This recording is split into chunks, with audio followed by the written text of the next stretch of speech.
Atsiprašau, bet man atrodo, mes nesam verti tokios geros picos, kur atsidarė čia.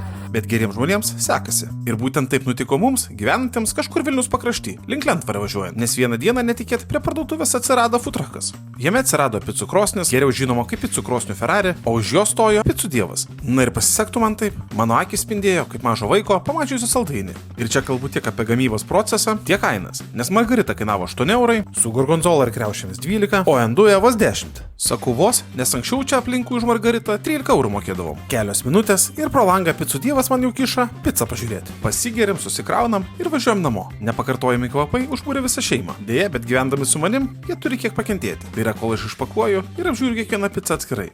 Gorgonzola ir kriaušės - nuostabu. Tuomet pažiūrim margaritą. Ir vaikai tiesiog spiegia iš nekantrumo. O aš murmu, kad gyvenime reikia turėti kantrybės ir leiskit tėčiui dirbti. Finalizuojam su enduje. Čia jau žmona nesusilaiko ir sako, duok tą pizzą pagaliau, Donatai.